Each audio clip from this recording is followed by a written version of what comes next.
Do you want to get a new extraordinary baking recipe? Then pay attention to this amazing option. A classic recipe for short currant pie with an original twist. To prepare the dough, it is necessary to combine flour sifted with salt, sugar and chopped butter. Put it in the bowl of a blender, and beat until smooth crumbs. If there is no blender at hand, you can chop the butter with flour with a knife. Carefully separate the whites from the yolks. Put the whites aside for now, and send the yolks to the dough. Here is such a crumb will turn out when the mass becomes homogeneous. Roll out the dough in a thin layer.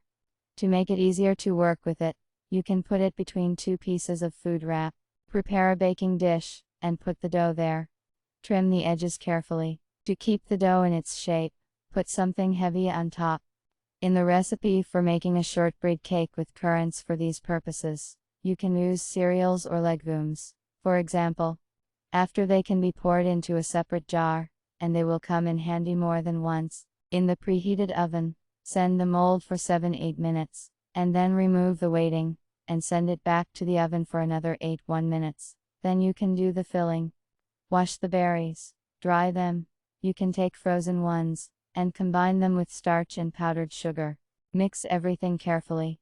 Put the berries on the baked cake, and put in the oven for 2 minutes. 1. Put sugar and water in a small saucepan on the fire.